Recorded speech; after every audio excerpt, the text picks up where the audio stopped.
Jesus was teaching one day in the synagogue, and one of the Pharisees asked him a question. He said to Jesus, which is the greatest of the commandments?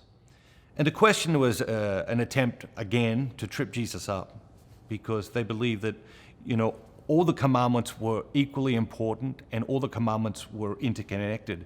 And he answered by saying, "You shall love the Lord your God with all your heart, with all your soul, and with all your mind. This is the greatest of the commandments. And the second is like it. You shall love your neighbor as yourself." This is like a mini gospel. It's like a mini examination of conscience. It's like, how well did you do with that yesterday? I mean, if you just think about those 40 words, how well did you do with that yesterday? And how can you live that out more today?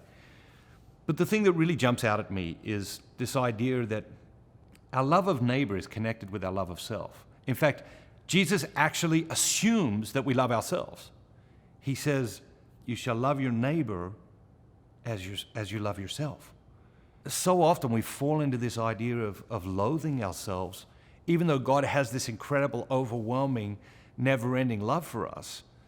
We're so tempted to fall into self-loathing and to be down on ourselves. And God says, no, I want you to love yourself in a really good, healthy way, like I love you. And then I want you to love other people.